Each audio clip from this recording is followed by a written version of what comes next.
Assalamualaikum warahmatullahi wabarakatuh. Shalom, Om Swastiastu, Namo Buddhaya, dan salam kebajikan. Baik, Bapak dan Ibu serta teman-teman sekalian, perkenalkan nama saya Halimah dengan NIM 2405036010. Saya dari Universitas Mula Warman, Fakultas Keguruan dan Ilmu Pendidikan, Program Studi Pendidikan Fisika. Tujuan saya membuat video ini adalah untuk memenuhi tugas pendidikan bahasa Indonesia dari Ibu Nina Kwina Hadiputri. Di sini saya akan membahas tentang ejaan bahasa Indonesia. Sebagai seseorang yang sehari-hari berbahasa Indonesia, kita sendiri perlu tahu apa sih ejaan bahasa Indonesia itu.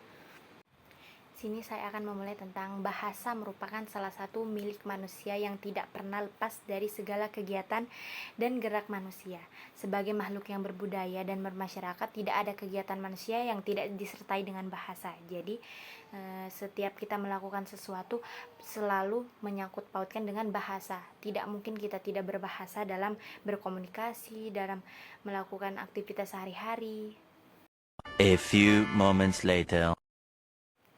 Bahasa Indonesia sendiri juga lahir sejak lama, sejak sebelum masa kemerdekaan dahulu bahasa Indonesia sudah ada dengan saat ini. Baik, di sini ejaan adalah aturan atau tata cara penulisan satu kata atau frasa dalam sebuah bahasa tertentu yang mencakup pemilihan huruf, penempatan huruf, dan penggunaan tanda baca. Ejaan juga bertujuan untuk memastikan bahwa kata-kata yang digunakan dalam teks atau komunikasi tertulis dapat dipahami dengan benar oleh pembaca, sehingga menjadi komponen penting dalam berkomunikasi secara efektif dalam bahasa tertentu. Sejarah ejaan bahasa Indonesia dimulai oleh ejaan Van Ophuijsen pada 1901 yang menggunakan aksara Latin. Setelah kemerdekaan, ejaan Swandi 1947 diresmikan, diikuti oleh ejaan pembaruan 1956 dan ejaan Melindo 1961.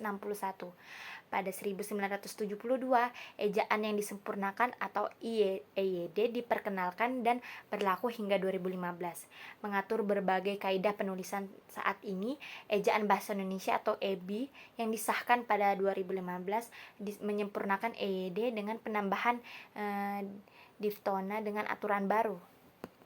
Ejaan dan pertama, periode penting sejarah dan perkembangan ejaan bahasa Indonesia dari ejaan Van Ophuijsen 1951 ini ditandai dengan ejaan menggunakan huruf Latin dan sistem ejaan bahasa Belanda yang dirancang oleh Carlos A. Van Ophuijsen seperti namanya sendiri.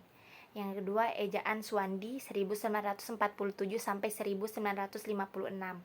Setelah kemerdekaan, bahasa Indonesia mengalami perubahan. Ejaan pertama kali menjadi ejaan Republik atau ejaan Swandi. Ejaan ini digunakan selama beberapa tahun setelah kemerdekaan itu sendiri. Di sini saya akan membahas tentang perbedaan EYD dan EBI. Nah, EYD itu adalah ejaan bahasa Indonesia yang disempurnakan, adalah aturan tata bahasa Indonesia yang ada sejak 1972 hingga 2015, dan ejaan bahasa Indonesia atau EBI adalah aturan tata bahasa Indonesia yang berlaku sejak 2015 sampai dengan sekarang yang kita gunakan. Dan adapun beberapa perbedaan antara EBI dan EYD seperti pertama, huruf vokal. EBI menambahkan huruf vokal diftong.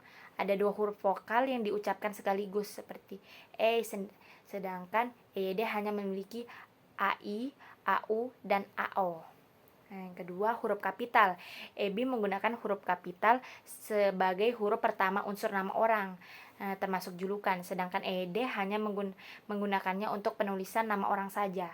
Kalau untuk EBI itu luas, bukan nama orang saja seperti julukan, terus nama-nama kota, daerah, ataupun gelar-gelar sebagainya. Yang ketiga, huruf miring atau tebal.